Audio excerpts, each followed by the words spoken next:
فأما من أعطى واتقى وصدق بالحسنى فسنيسره لليسرى. بسم الله الرحمن الرحيم. السلام عليكم ورحمة الله وبركاته. إن الحمد لله نحمده ونستعينه ونستغفره ونعوذ بالله من شرور أنفسنا ومن سيئات أعمالنا. من يهده الله فلا مضل له ومن يضلل فلا هادي له.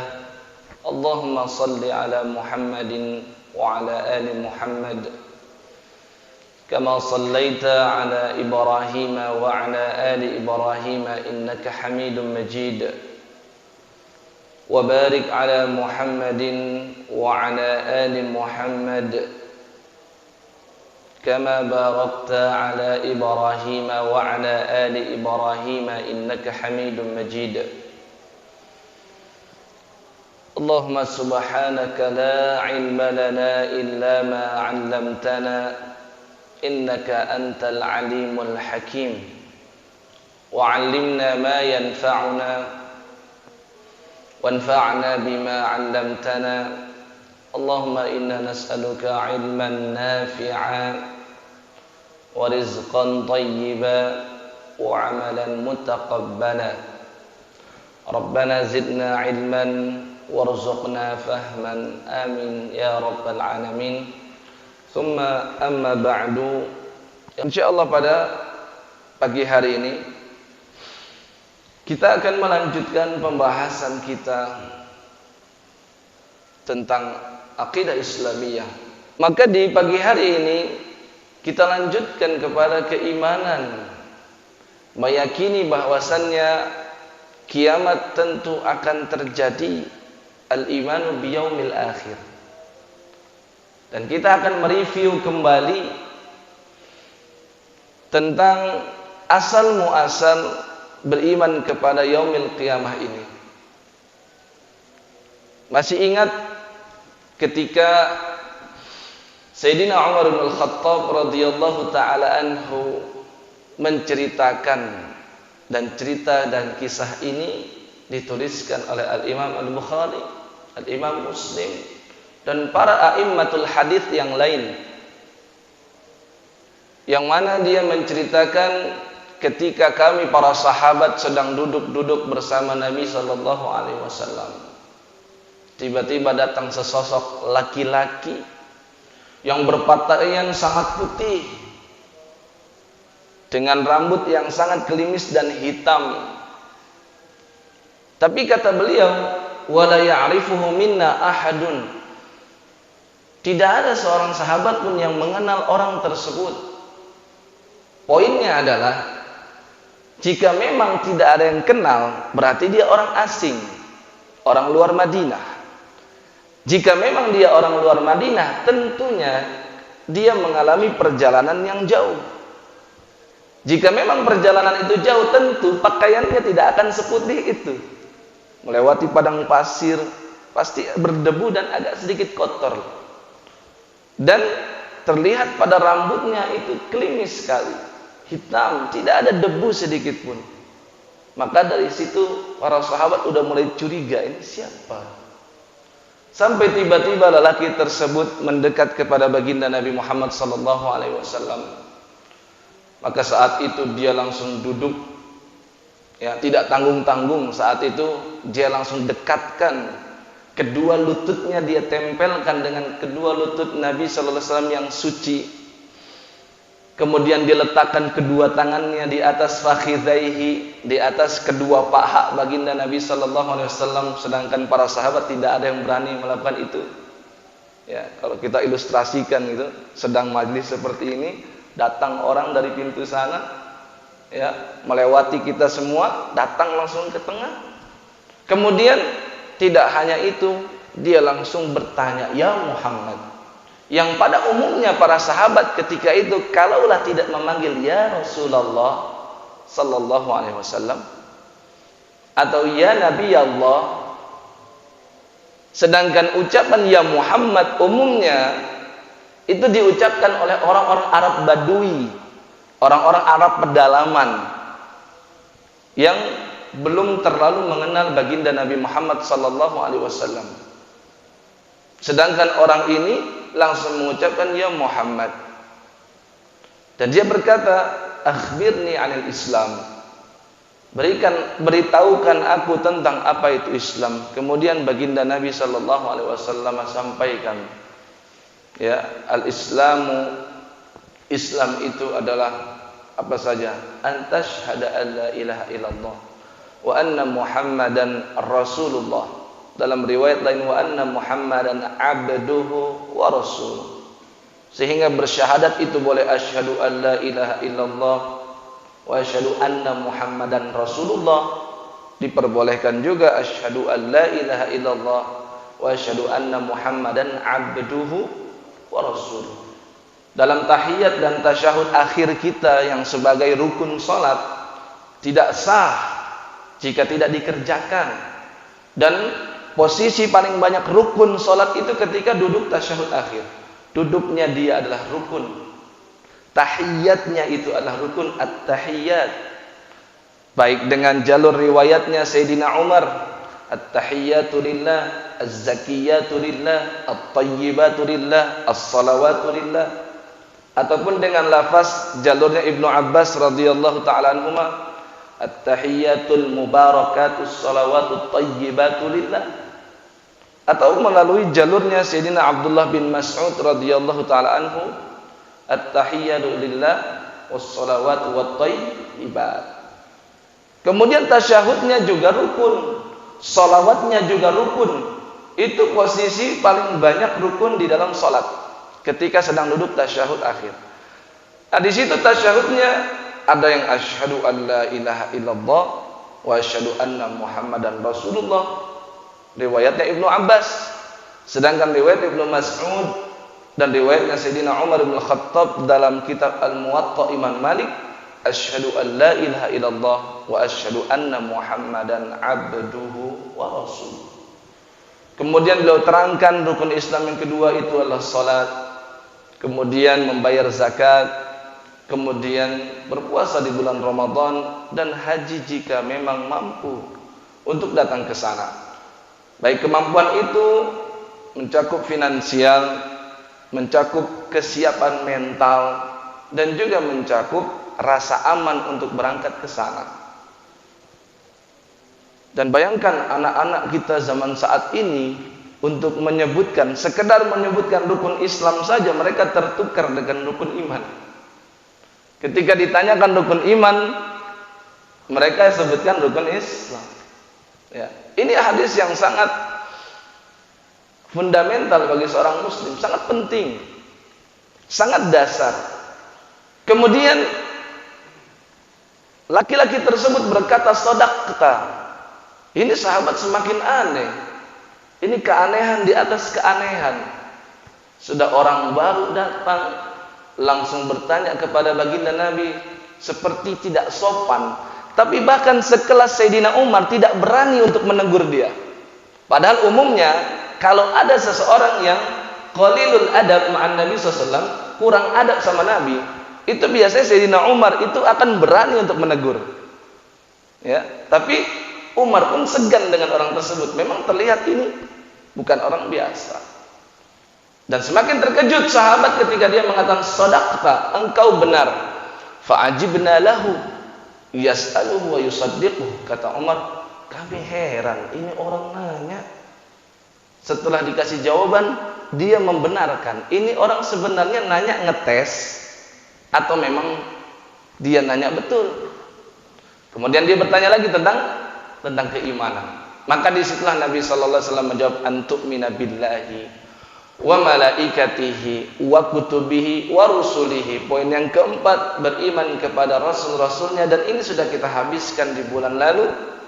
Kemudian kata Nabi sallallahu alaihi wasallam, dan yaumil akhir, wa tu'mina bil qadari khairihi wa syarrihi. Dan yang keenam, beriman kepada takdir baik maupun buruk yang sudah Allah tetapkan untuk hamba-hambanya. Berangkat dari hadis ini, maka kita akan membahas tentang beriman kepada yaumil akhir seperti apa. Kemudian juga ada nama-nama lain daripada yaumil qiyamah. Kemudian juga akan kita bahas tentang tanda-tanda kiamat, baik itu sughra maupun yang kubra, yang kecil maupun yang besar. Dan kita akan terangkan secara rinci bahwasanya tiada satupun yang mengetahui tentang yaumil qiyamah. Kalau mau kita buat logika, misalkan malaikat Jibril saja ketika bertanya kepada baginda Nabi Muhammad SAW tentang mata sa'ah, kapan terjadinya hari kiamat, Jibril bertanya, Nabi SAW menjawab, mal mas'ulu anha bi'a'lama minas sa'il. Yang ditanya tidak lebih tahu daripada yang bertanya. Makhluk Allah yang paling dekat dari kalangan penduduk langit saja tidak tahu tentang kapan terjadi kiamat. Sedangkan dialah, Jibril inilah, ketika Allah menetapkan suatu perkara, dialah yang pertama kali dipanggil oleh Allah. Misalkan Sayyidina Abu Hurairah radhiyallahu taala anhu pernah cerita, ketika Allah mencintai hambanya, da'a Jibril, Allah akan panggil yang pertama malaikat Jibril dulu.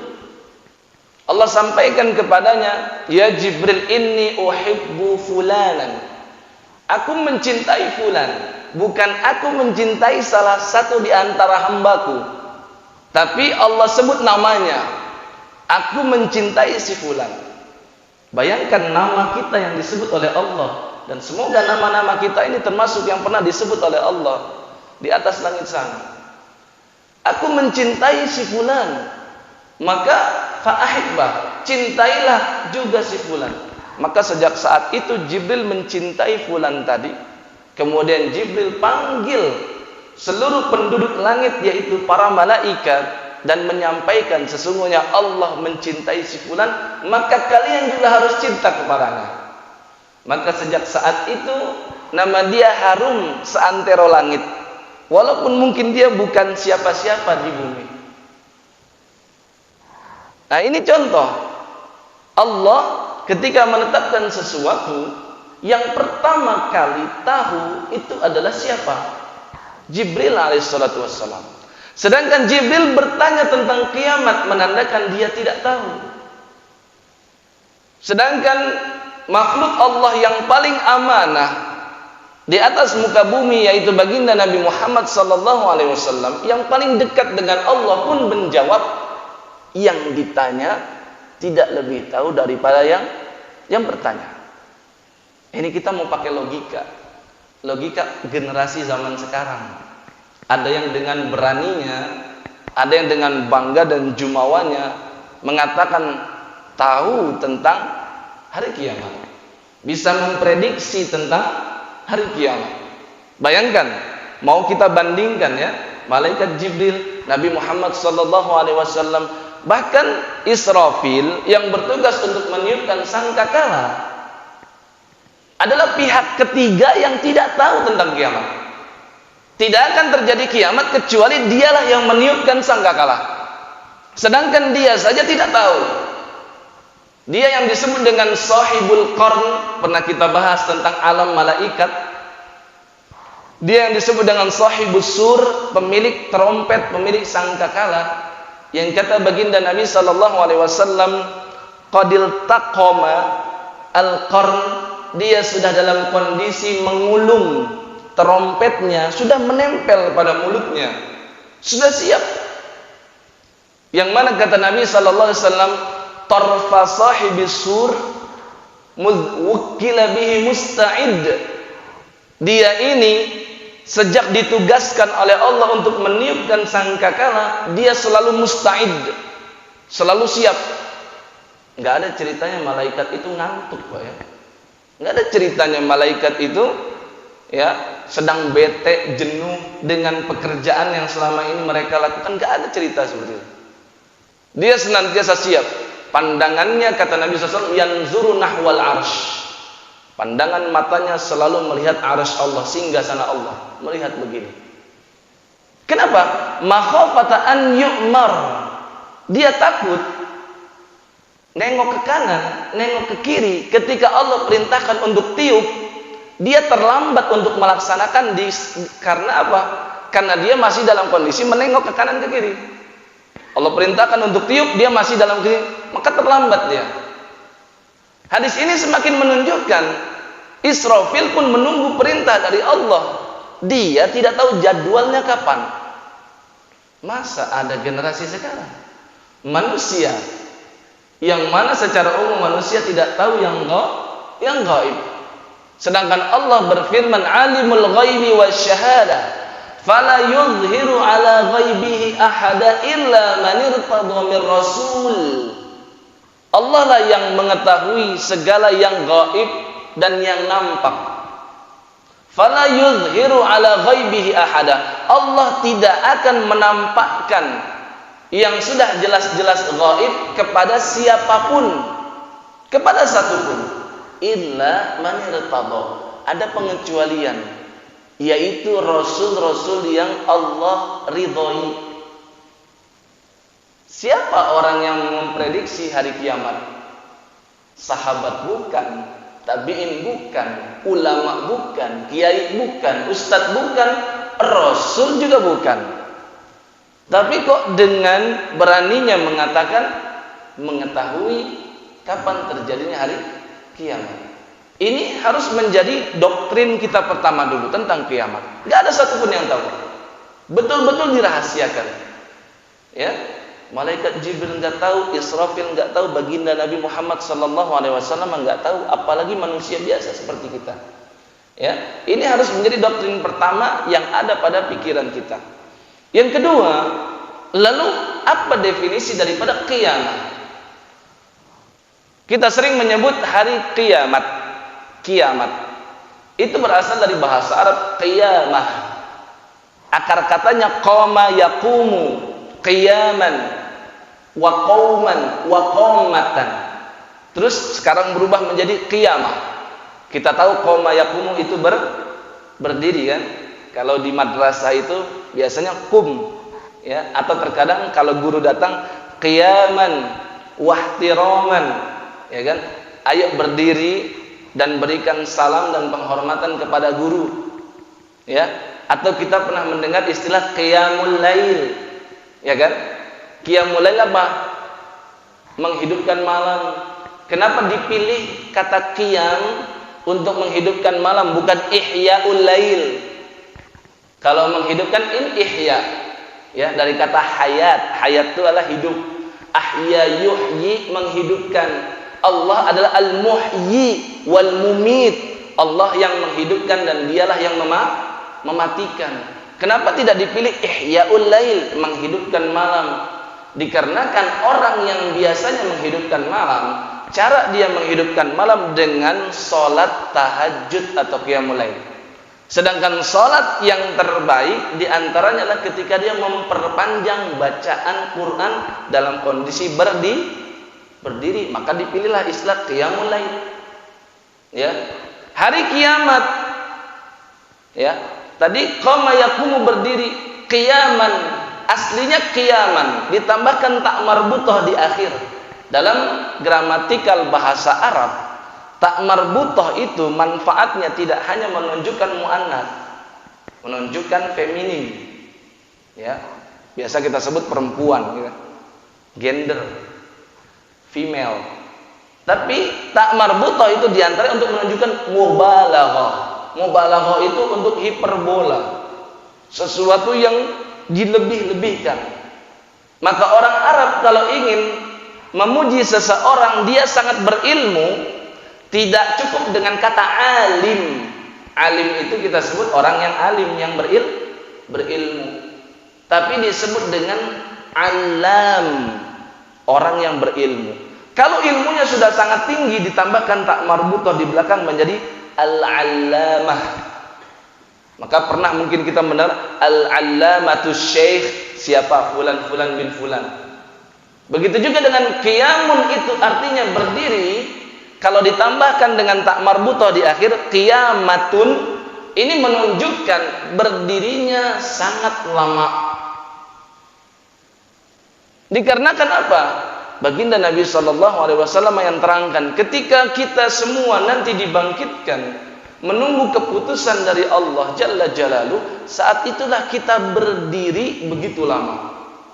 Yang mana satu hari senilai dengan 1000 tahun. Seperti yang diinformasikan pada surat Al-Hajj ayat ke-47. Wa inna yawman 'inda rabbika ka'alfi sanatin mimma ta'uddun. Satu hari di sisi Rabbmu itu seperti 1000 tahun jika kalian menghitungnya di dunia.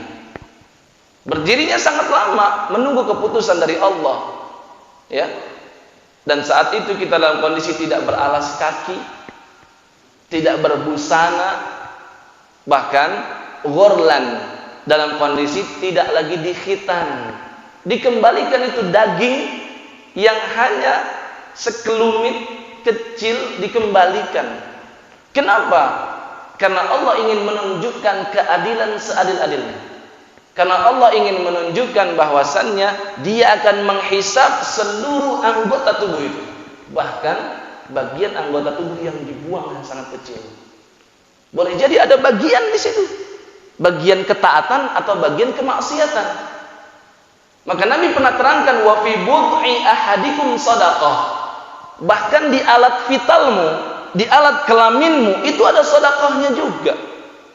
Sehingga sahabat kaget, ya Rasul, kalau tangan ada sedekah ini wajar, membantu orang, digunakan untuk bersujud, ya, atau untuk mengangkat barang milik orang lain yang berat, kita bantu mereka.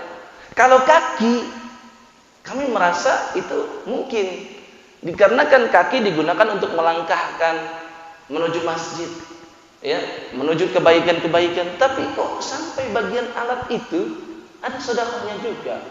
Maka baginda Nabi sampaikan, bukankah kalau digunakan itu untuk wizrun, untuk keburukan, ya, untuk keburukan, akana alaihi wizrun, bukankah akan ada dosanya? Para sahabat menjawab, iya ya. Maka Nabi sampaikan, maka begitu juga kalau itu digunakan untuk kebaikan dengan istri yang sah, maka itu juga ada pahala. Maka dikembalikan semuanya, ya. Nanti kelak akan dihisab seluruhnya dan akan bersaksi, ya. Ini adalah kejadian tentang kiamat, ya. Maka secara terminolog kita akan katakan kiamat itu adalah hari berakhirnya kehidupan dunia. Berakhir kehidupan dunia, sudah usai, ya. Tapi ingat bahwasannya manusia itu hidup bukan untuk mati, betul Pak? Tapi mati itulah untuk hidup. Dalam prinsip seorang muslim, hidup itu bukan untuk mati, hidup itu untuk Sang Maha Hidup Allah. Mati itu untuk hidup. Kalau untuk kita seorang muslim, nanti setelah kita mati, kita akan menyongsong kehidupan yang abadi. Maka jangan kita takut mati, jangan juga cari mati, tapi yang terpenting mempersiapkan untuk kematian. Karena tidak akan seseorang menyaksikan Allah sampai dia melalui gerbang kematian. Nah, itu yang harus dipahami. Maka setelah berakhirnya kehidupan dunia, kemudian kita menuju kehidupan akhirat yang kekal abadi, maka hari tersebut disebut dengan hari kiamat, ya. Dan hari kiamat ini ingin menunjukkan dengan hikmah Allah tentukan kiamat.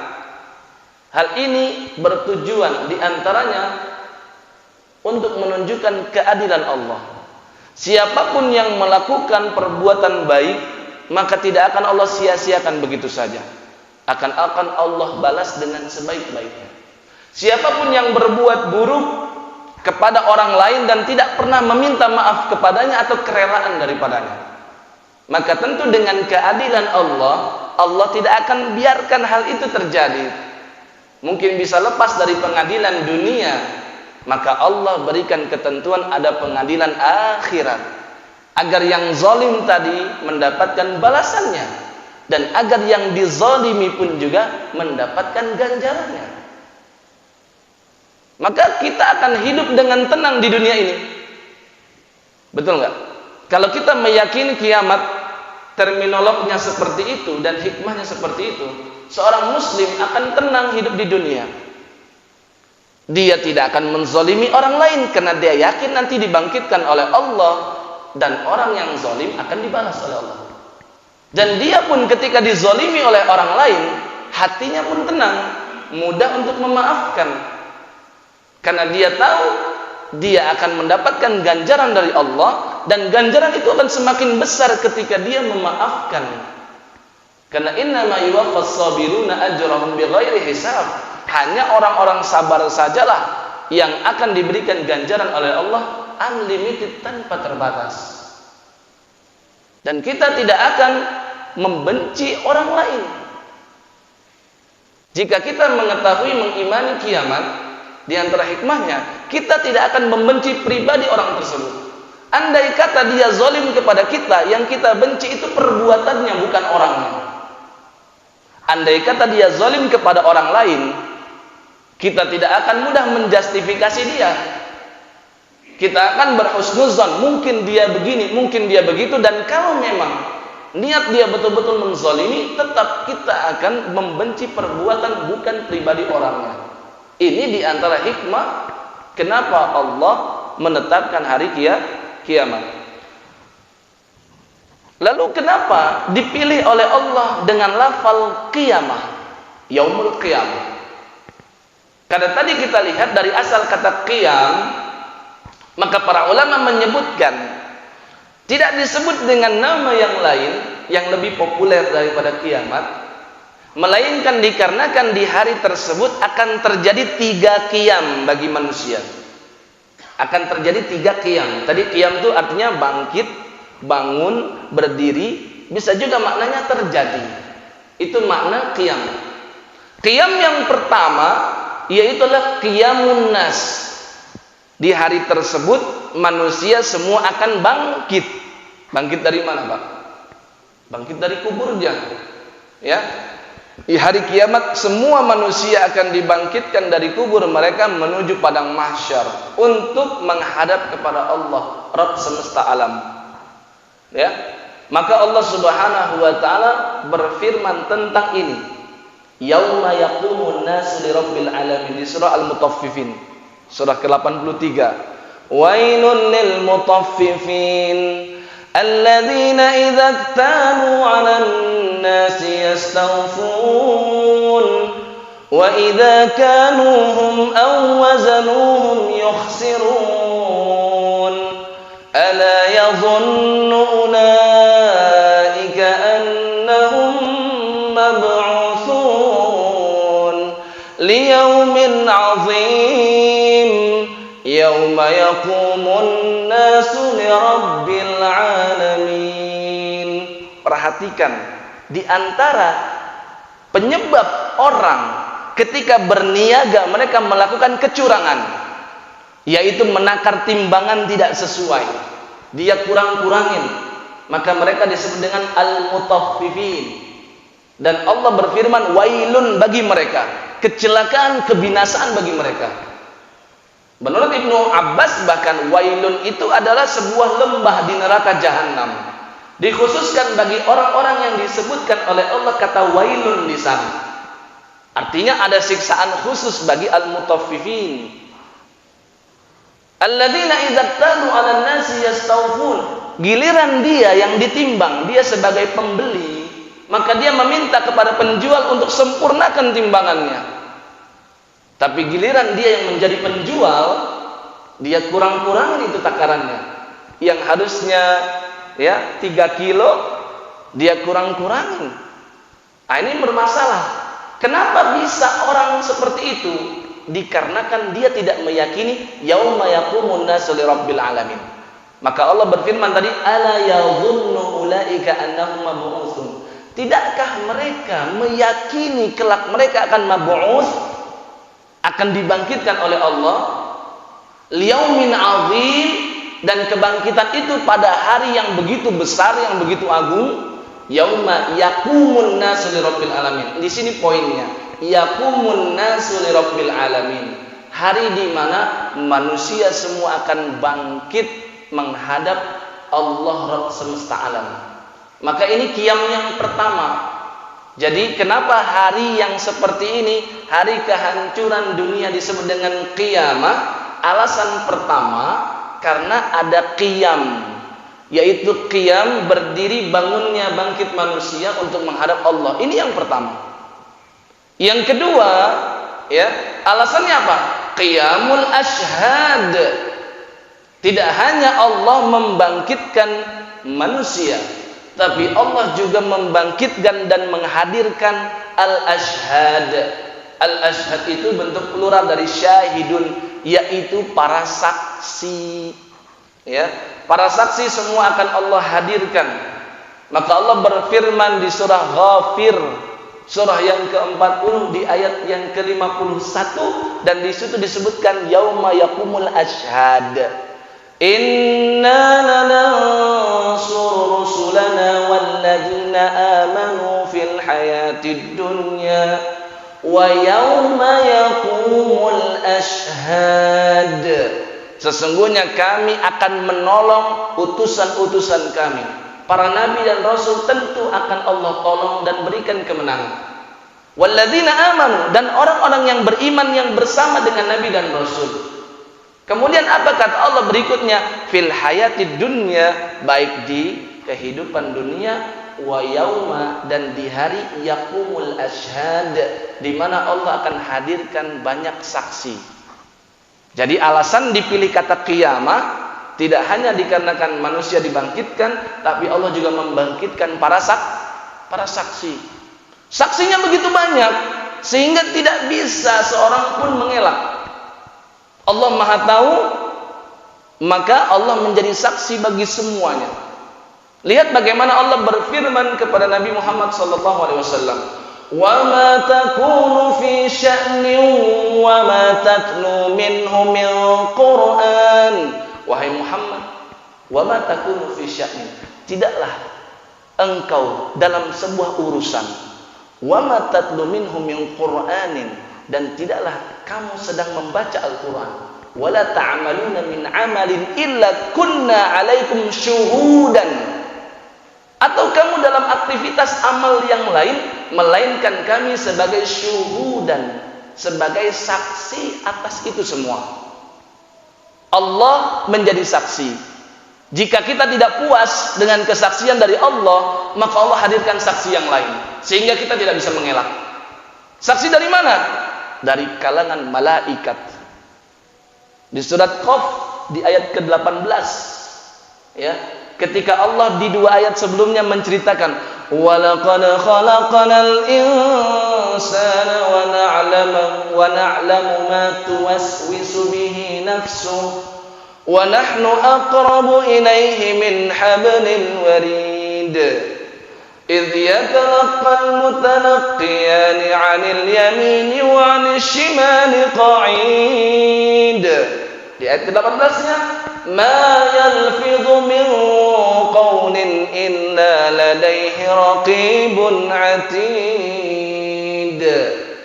Tidaklah setiap lafaz yang dikeluarkan oleh manusia melainkan ada raqib dan atid. Raqib itu malaikat yang selalu memantau dan mengawasi, dan atid adalah malaikat yang senantiasa siap untuk mencatat.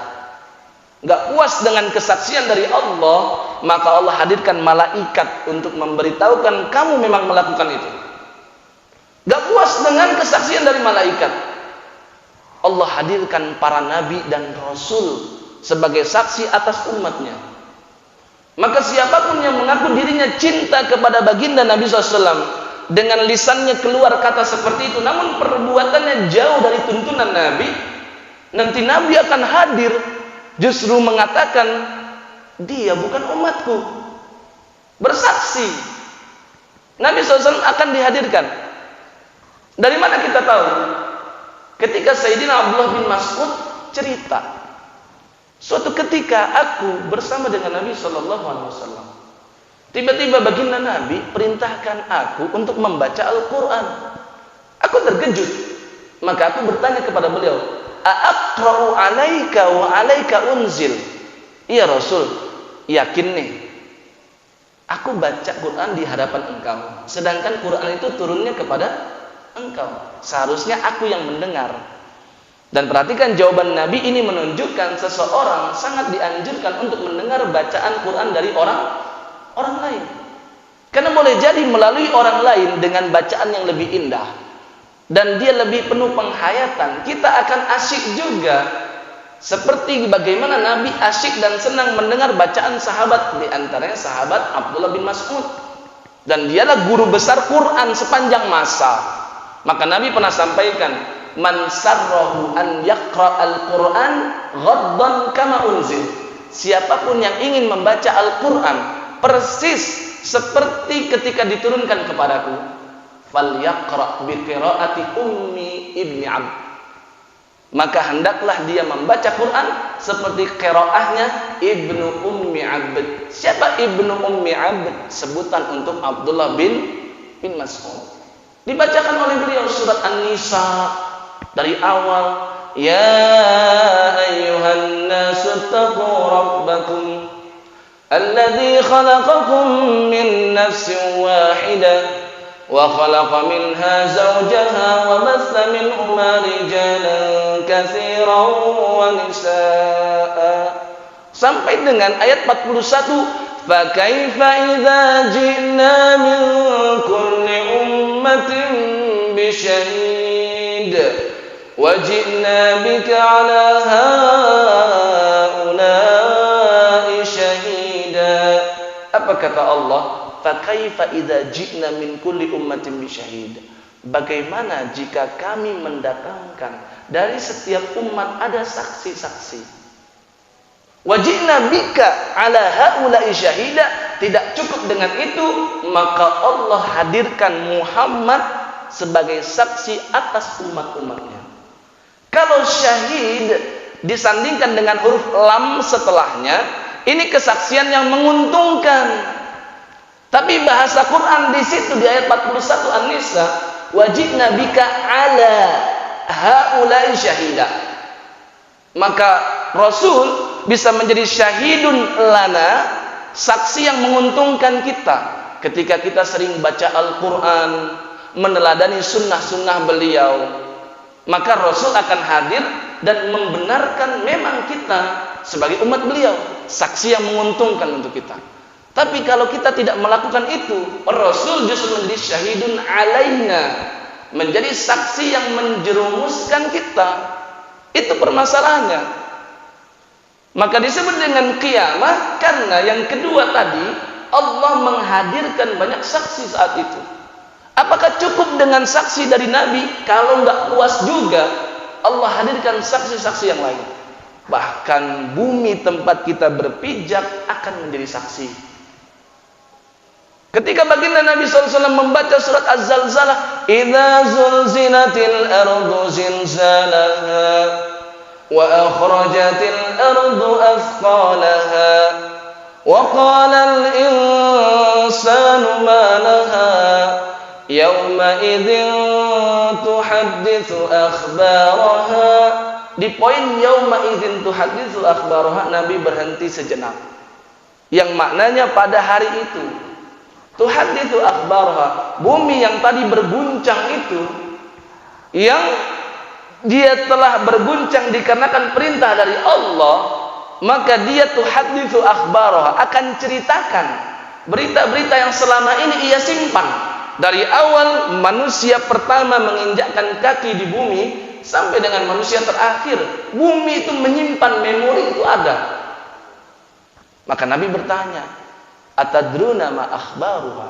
Wahai sahabatku, kalian tahu enggak apa yang akan diceritakan oleh bumi? Maka para sahabat menjawab, "Allah wa Rasul a'lam." Kami enggak tahu ya Nabi. Allah dan Rasulnya lebih tahu. Maka Nabi terangkan, dia akan berkata, "Taqul," ya, "hamba Allah fulan melakukan ini itu di hari ini dan itu." Tahu. Masjid Al-Jabbar ini ada tanahnya. Kelak akan menjadi saksi untuk kita semua ketika kita sering datang ke sini. melaksanakan sholat berjamaah, hadir dalam majlis ta'lim seperti ini, menghadirkan kebaikan-kebaikan di masjid ini akan menjadi saksi bagi kita. Dan hati-hati pada tempat-tempat yang pernah kita datangi dan itu tempat maksiat, itu akan menjadi saksi yang menjerumuskan kita. Allah hadirkan bumi dan tanah untuk menjadi saksi, dan gak ada yang mustahil bagi Allah. Kalau tidak puas juga dengan kesaksian tersebut, kesaksian Allah, kesaksian malaikat, kesaksian para nabi dan rasul, kesaksian bumi tempat kita berpijak, maka Allah hadirkan bahkan saksi dari tubuh kita sendiri. Al-yawma nakhtimu ala afwahihim wa tukallimuna aydihim wa tashhadu arjuluhum bima kanu yaksibun. Sering mungkin kita membaca ini, surat Yasin sering, tapi jarang kita renungi dan hayati. Di bagian ayat 65 Allah berfirman, al-yawma, hari ini, nakhtimu ala afwahim, kami kunci mulut-mulut mereka. Wa tashhadu wa tukallimuna aydihim, tangan kita yang berbicara. Wa tashhadu arjuluhum bima kanu yaksibun, kaki yang menjadi saksi atas apa yang mereka lakukan. Yang lebih buruk lagi, setiap inci kulit ini akan bersaksi. Pembahasan tentang kiamat, Pak, semua cuma berkaitan dengan dalil saja, karena ini berkaitan dengan yang gaib. Tidak ada ijtihad di dalamnya. Dan yang terpenting pembahasan tentang kiamat, bagaimana kita merenung tentang dahsyatnya kiamat.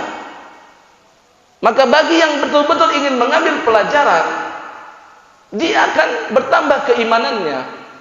Kenapa? Allah berfirman tentang kulit, yang mana nanti kita ketika berkata seperti ya Rabb, aku tidak melakukan itu, berkelit dia. Ketika Allah berfirman, abdi amilta kadza wa kadza, wahai hambaku, kamu telah melakukan ini dan itu di hari ini dan itu, pukul sekian ini dan itu, bersama fulan dan fulana. Allah Maha tahu.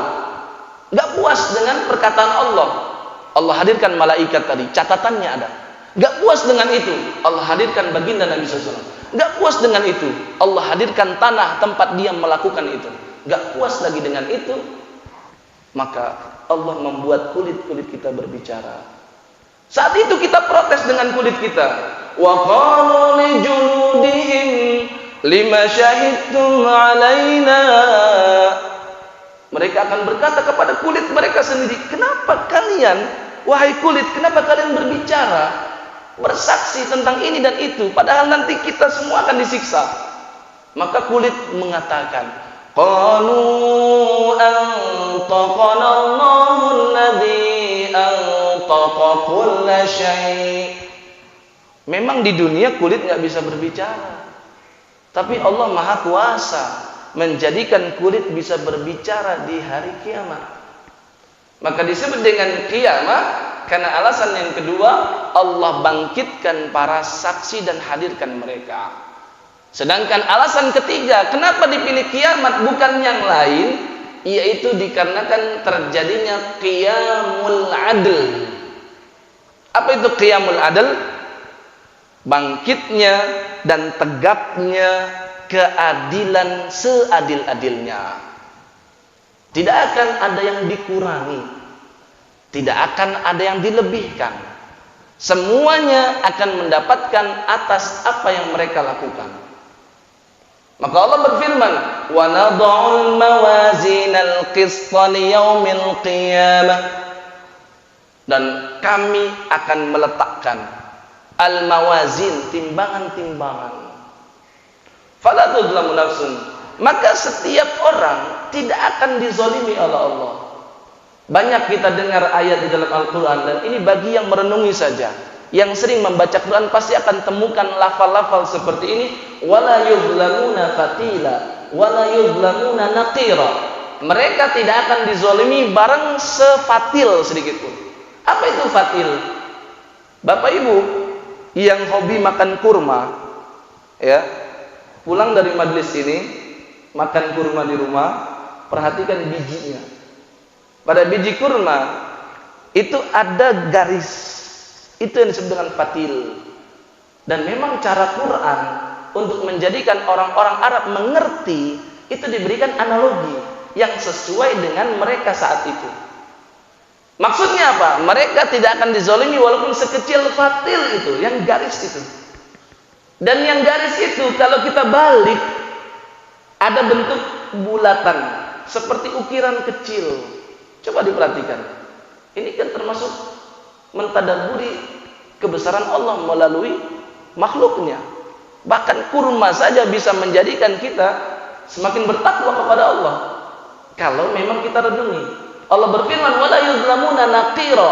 Mereka tidak akan dizalimi walaupun sebesar nakir. Nakir itulah ukiran bulat yang kecil itu pada kurma. Maksudnya apa? Allah menyebutkan sesuatu yang kecil untuk menunjukkan kalau yang kecil saja akan Allah balas. Allah hadirkan, bagaimana dengan yang lebih besar? Tentu lebih pantas dan layak untuk dibalas. Ya, ini alasan kenapa Allah memilih nama Yaumul Qiyamah, bukan nama yang lain, dikarenakan 3 qiyam tadi. Ya.